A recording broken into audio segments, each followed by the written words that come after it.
आज हम राष्ट्रपति पर जो महाअभियोग की प्रक्रिया उसके बारे में जानेंगे। महाअभियोग एक अर्ध न्यायिक प्रक्रिया है जिसके द्वारा राष्ट्रपति को उसकी पदावधि के दौरान उसके पद से हटाया जा सकता है और इसका वर्णन अनुच्छेद 61 में दिया गया है और अनुच्छेद 61 में महाअभियोग चलाने संबंधी कुछ उपबंध दिए गए हैं। और जैसे सबसे पहले संसद का कोई सदन होता है राष्ट्रपति पर संविधान के अतिक्रमण करने का आरोप लगाता है और ये आरोप कुछ शर्तों द्वारा निर्धारित होता है। ये शर्तें इस प्रकार हैं कि जो आरोप लगाया जाता है वो संकल्प के रूप में होता है या होना चाहिए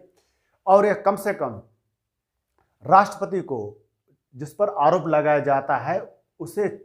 आरोप लगाने के 14 दिन पहले लिखित सूचना राष्ट्रपति को दी जाती है। उसके बाद इस आरोप को एक संकल्प के रूप में प्रस्तावित किया जाता है और सदन की कुल संख्या के कम से कम 1/4 सदस्य या मेंबर होते हैं उस आरोप या संकल्प पर हस्ताक्षर कर देते हैं और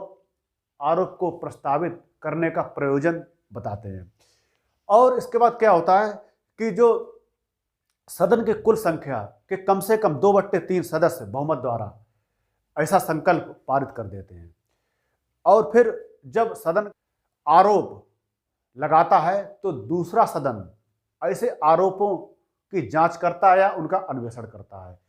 इस अन्वेषण या जांच के दौरान राष्ट्रपति को यह अधिकार होता है कि वह स्वयं उपस्थित होकर या अपने किसी प्रतिनिधि